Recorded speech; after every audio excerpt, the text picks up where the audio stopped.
విజయనగరం జిల్లా LBG Bhavan CITU కార్యాలయంలో ఏఏఆర్టీడబ్ల్యూఎఫ్ జాతీయ ప్రధాన కార్యదర్శి ఆర్ లక్ష్మయ్య మాట్లాడుతూ డ్రైవర్లను జైలుకు పంపే బిఎన్ఎస్ చట్టం 106ని రద్దు చేయాలని, సంక్షేమ బోర్డు ఏర్పాటు చేయాలని, పెట్రోల్ డీజిల్ రేట్లు తగ్గించాలని all India road transport workers federation తరఫున కోరారు. ఆర్ లక్ష్మయ్య, ప్రధాన కార్యదర్శి, all India road transport workers federation.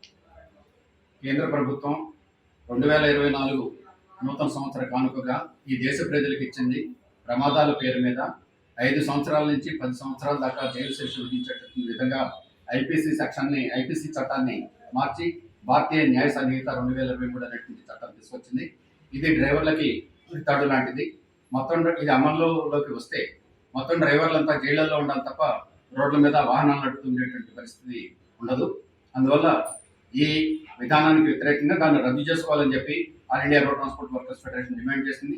అదేవిధంగా మొత్తం రవాణా రంగాన్ని పెద్ద పెద్ద కార్పొరేట్ సంస్థలకు అప్పగించడం కోసం 2019లో మోటార్ వాహనాల చట్టాన్ని తీసుకొచ్చారు.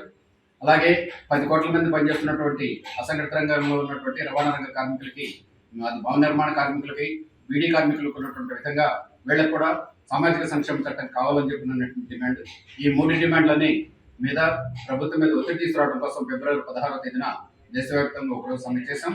అయినా ఈ ప్రభుత్వం ఏమాత్రం పట్టించుకోలేదు.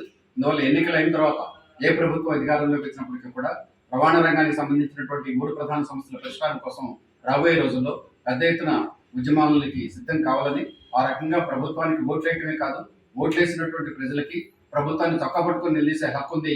ఇది మా హక్కు, దయాభిక్ష కాదు, ఇస్తారా లేదా, పరిష్కారం చేస్తారా లేదా అని చెప్పి ప్రభుత్వాన్ని నిలయడానికి అవసరమైనటువంటి పెద్ద స్ట్రగుల్కి సిద్ధం కావాలని చెప్పి మొత్తం దేశవ్యాప్తంగా ఉన్నటువంటి రవాణా కార్మికులందరికీ కూడా విజ్ఞప్తి చేస్తున్నాం. ఈ అసంఘటిత రంగంలో ఉన్నటువంటి రవాణా రంగ కార్మికులకి సామాజిక సంక్షేమ చట్టం లేదు. ఇది తక్షణం చేయాల్సిన అవసరం ఉందని చెప్పి all India road transport workers federation demand చేస్తున్నాం. ఈ సామాజిక సంక్షేమ చట్టం దీనికి నిధులు ఎలా రావాలి ఏమిటనేటువంటిది ఒక వివరమైనటువంటి డాక్యుమెంట్ రూపొందించి ప్రభుత్వానికి ఇచ్చాం.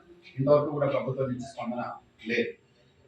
మరో ముఖ్యమైనటువంటిది, ఈ 2024 నూతన సంవత్సర కానుకగా కేంద్ర ప్రభుత్వం మొత్తం దేశంలో ఉన్నటువంటి ప్రజలకు ఇచ్చినటువంటి కానుక ఏమిటంటే, డ్రైవింగ్ లైసెన్స్ ఉన్నటువంటి ఎవరైనా, అది వ్యక్తిగతమైనటువంటి వాహనమైనా లేదా కమర్షియల్ వాహనమైనా, ప్రమాదాల పేరు మీద 5 నుంచి 10 సంవత్సరాలు జైలు శిక్ష విధించేటువంటి విధంగా చేశారు. ఇది ఆచరణలో అమల్లోకి వస్తాయి.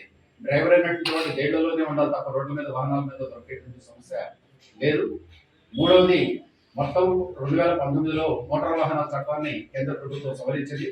ఆ సవరణ యొక్క ముఖ్యమైనటువంటి లక్ష్యం ఆర్టీసీలకు ఉన్నటువంటి వాటినన్నింటికి సమాధి కట్టడం, మొత్తం రవాణా రంగాన్ని, అది సరుకుల రవాణా కానీ, ప్రయాణికుల రవాణా కానీ, అది పెద్ద పెద్ద కార్పొరేట్ సంస్థలకు అప్పగించాలనేటువంటి లక్ష్యంతో తీసుకొచ్చారు.